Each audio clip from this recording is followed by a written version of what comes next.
Hi everyone, it's Mrs. Wallace. How you doing? I just wanted to do this short video. I hope that you had a really nice break. Today is Eclipse Day. Very exciting indeed. I hope you have your glasses and you're all ready to rock. I just wanted to do this quick video about oligopolies. This is not really the same material that we discussed in class. It's more of some of the key things that are important about oligopolies, especially colluding oligopolies, and some other models that we didn't get to touch on in class. So just consider this kind of a closing out of oligopolies and some of the big takeaways.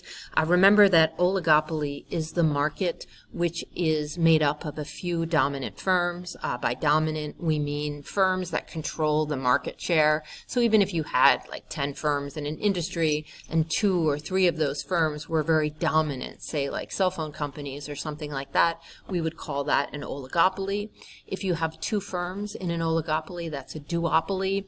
And one thing about oligopolies is because there's so few of them that are dominant, they use strategic decision making because they always are considering their decisions in light of what the other firms in the oligopoly are doing. So if I'm going to be advertising, my decision whether to pay for advertising, say in August, is going to be dependent on whether other competing firms are also going to be advertising. And this is where we get into the role of game theory. We might use game theory as a way to help firms understand their best strategies, whether they have a dominant strategy or not, what is their best strategy in light of what the other firm is doing, is there a Nash equilibrium, that sort of thing. And we looked at a lot of that in class, those types of FRQs, what you saw in the recent quiz, all of that will be content that you'll see on the AP exam.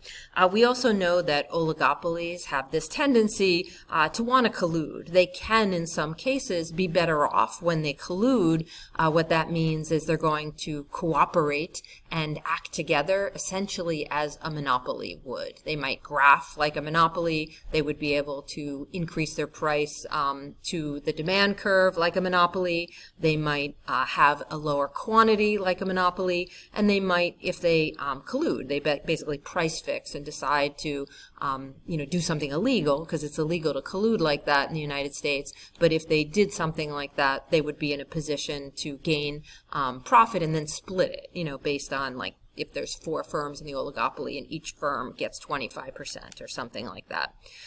They might essentially rig a monopoly price. And of course, there's been tons of examples of that. That's something that antitrust legislation addresses. And so something to know about antitrust legislation, it's been around for a good 100 years or so, with the Sherman Antitrust Act being the oldest form of antitrust legislation. One of the first things that the Sherman Antitrust Act did was make it illegal to price fix. There's other strategies too, things that developed in like 1914. The Federal Trade Commission was established to also address antitrust. And there's also the Department of Justice, which can use the Sherman Act and the Clayton Antitrust Act. Largely this is all about addressing overt collusion. This is a political area. There's a lot of interpretation of antitrust legislation by the courts. So to be honest, the U.S. hasn't been really rigorous when it comes to antitrust. That may be starting to change, but some of that is up in the air. We know Google is under fire, Apple's under fire, but whether the outcome will be definitely harms or remedies against those firms, it's hard to tell. But of course, the issue of collusion is illegal. The government is on top of that with antitrust law. The other problem with collusion, besides being illegal and something that can get firms in trouble with the government, it can lead to jail time. It can also lead to other kinds of remedies like breaking up a firm or whatever, Standard Oil and whatnot. Collusion also tends to be very unstable if firms agree to collude essentially where it is not a Nash equilibrium. there can be incentive for one firm to backstab the others by, say, lowering the price and taking all of the market. Those types of things are, what we would say is like an incentive to cheat. So collusion tends not only to be illegal, it also tends to be very unstable. It makes collusion very problematic. Because firms are interdependent, there are a few types of oligopolies, and so, understand that oligopolies can be competing against each other using game theory to kind of get their best, strategies figured out. They also can be colluding, and there can be some other models too. So let's look at this. Certainly something we see is a lot of tacit collusion. This has to be very careful because it can be considered illegal, but a common model that firms do use that tends not to attract the attention of government authorities is price leadership. So we'll look at that. When we use the word tacit collusion, we're talking about the wink wink. We haven't had a meeting and sent emails back and forth to fix prices, but yet there might be some understanding that if your firm raises prices, my firm might also raise prices, and so a price leadership model is kind of like a follow the leader. We'll also look at a colluding oligopoly and then also non-colluding oligopolies, in addition to game theory, what might be another type of way we could look at behavior of oligopolies. Okay, price leadership model is going to be really straightforward. An example would be if you had, say, Ford cars comes out in October with their new form of cars and they're ready to put them on the market, they might increase their prices from last year's cars a certain percentage. Because they can't legally get together with all the other automobile firms and negotiate, a price that might be, say, 20% higher than last year's price, Ford can increase their car prices a certain amount, be the first company to kind of put their stuff out on the lot, and then other firms can take that as a signal and essentially increase their cars by the same amount or similar amount. So there's kind of like an industry-wide understanding. We would call that price leadership. A dominant firm tends to initiate a price change. Other firms follow the leader. If you have something that occurs like a price war, that means you have all of a sudden a lack of stability. Kind of, even though more firms are better off with the price leadership model, every firm is seeing an uptick in prices, and they kind of agree. If there is a kind of a competition for market share, one firm, of course, could all of a sudden lower the prices, and then you see all of the firms involved in the model, lowering their prices. And of course, at the end of the day, no one is better off, right? But it ends up being a really problematic situation when price leadership breaks down.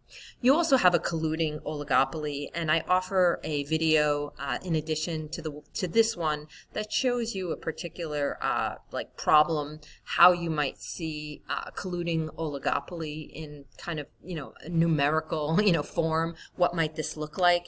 But a colluding oligopoly is very straightforward. Three firms come together, they establish a contract, and this is illegal in the United States, but say you took an international collusive oligopoly like OPEC. It's a group of oil producing firms. They come together, they actually advertise and have a contract.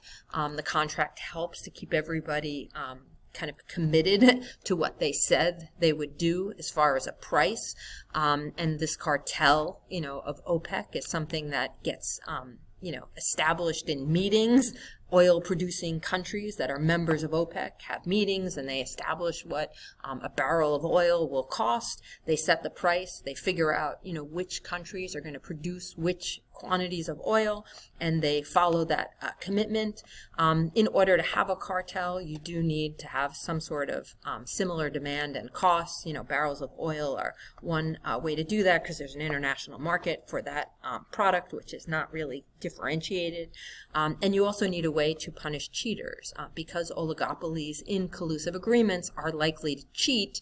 What happens if, say, Russia decides to renege on their commitment, what they agreed about in OPEC? So how do you punish cheaters?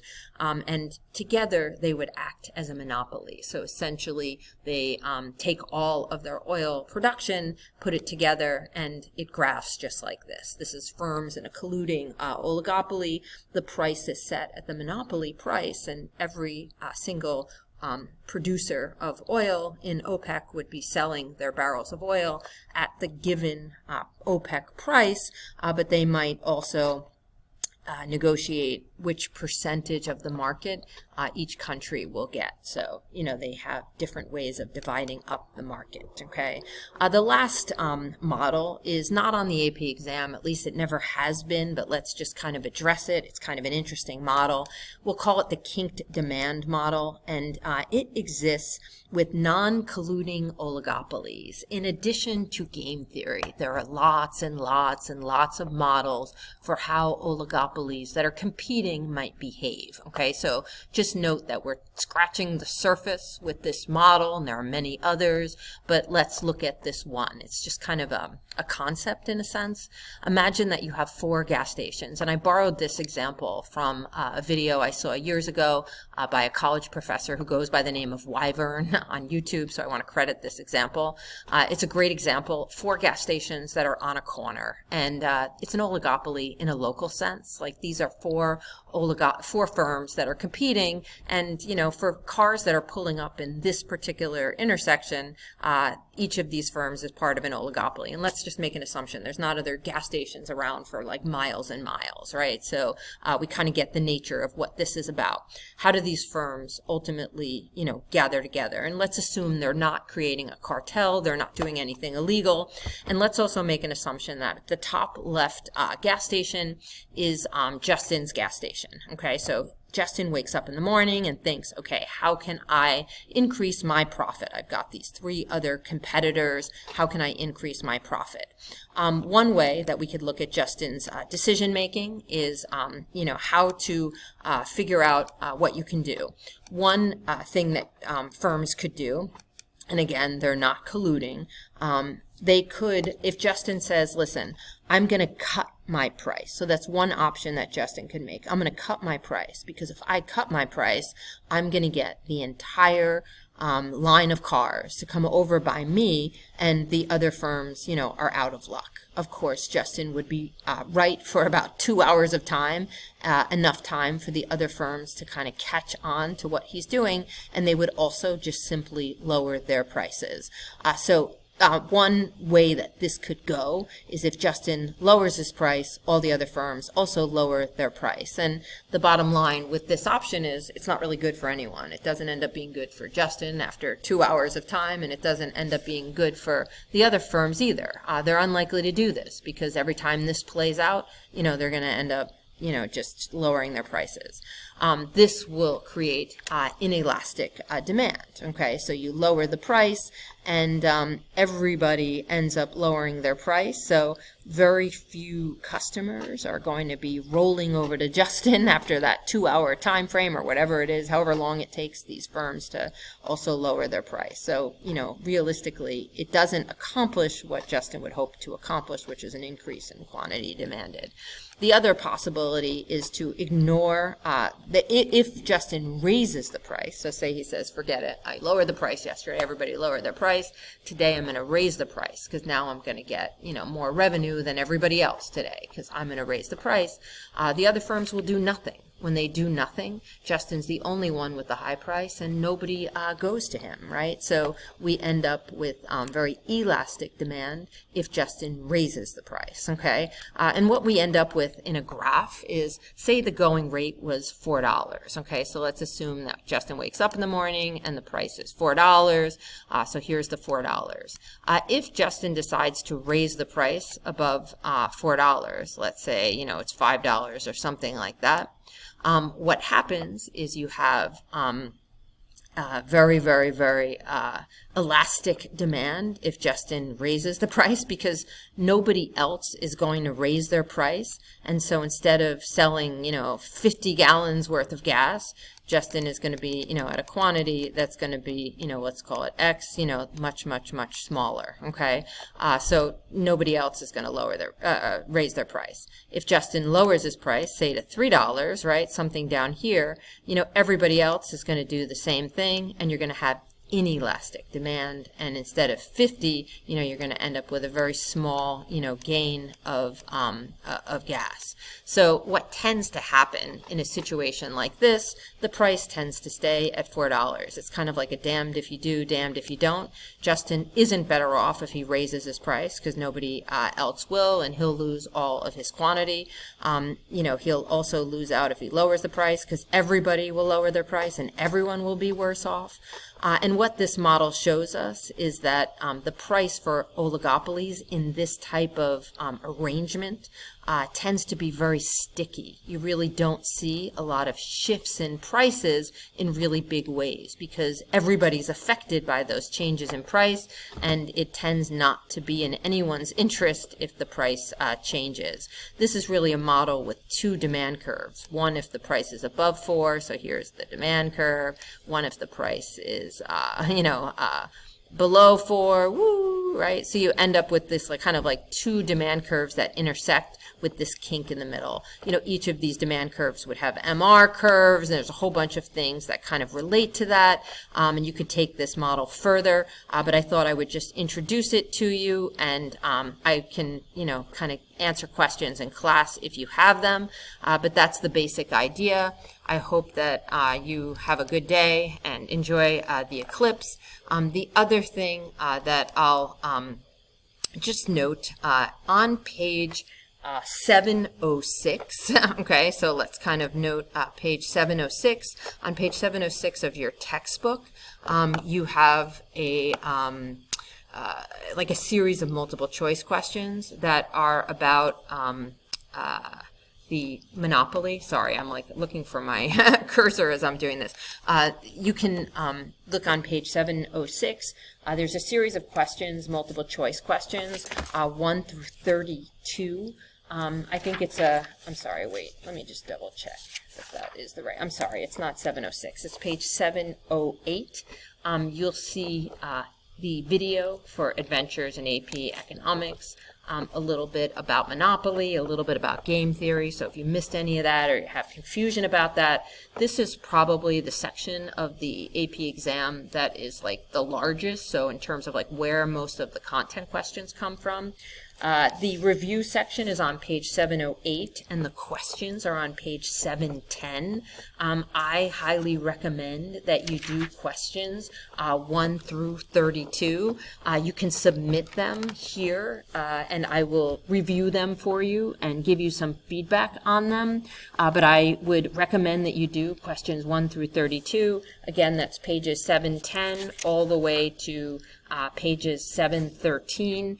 This gives you some good practice, and if you do it sometime during the week, and we set the deadline for Friday, this coming Friday, that would be fantastic. Okay, I will see you in class.